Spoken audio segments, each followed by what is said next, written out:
વૃદ્ધાવસ્થાએ ભજન કરી લેવું જોઈએ એમ જે ન સમજે તે મૂઢ.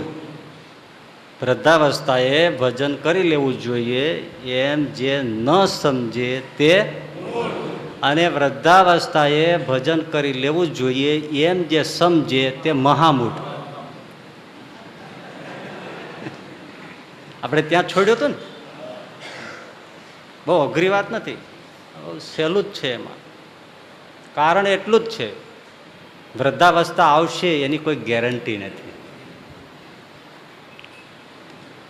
એટલે જ્યારે મને ઘટપણ આવશે ત્યારે હું ભગવાન ભજી લઈશ તો એ મહામૂઢ છે. કારણ કે ઘટપણનો કાંઈ નક્કી નથી, મોત તો ગમે ત્યારે આવે.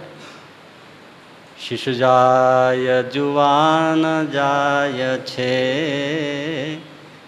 ઘરડાનું પણ મૃત્યુ થાય છે.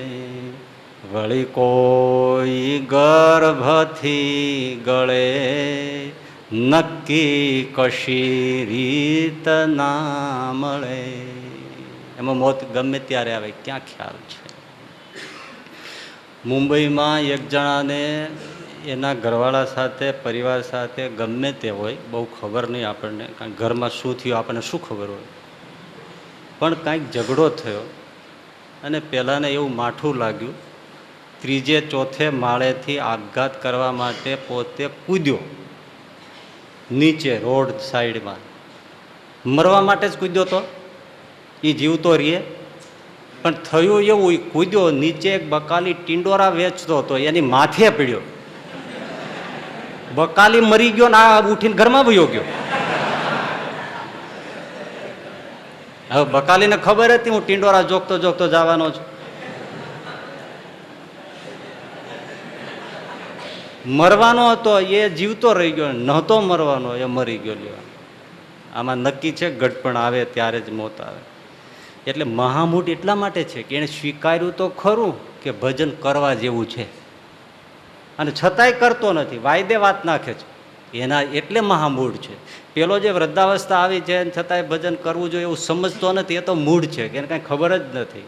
ગોળ શું કહેવાય, ખોળ શું કહેવાય, એને ખબર જ નથી.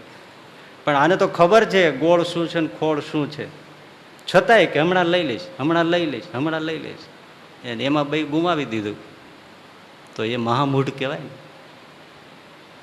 એટલે વૃદ્ધાવસ્થા અને વાયદે જે રહે એ મૂઢ છે. હા, અત્યારે આપણે લીલા લેર કરીએ છીએ, બેઠા છે, રાતમાં કોણ ઓછો થઈ જાય.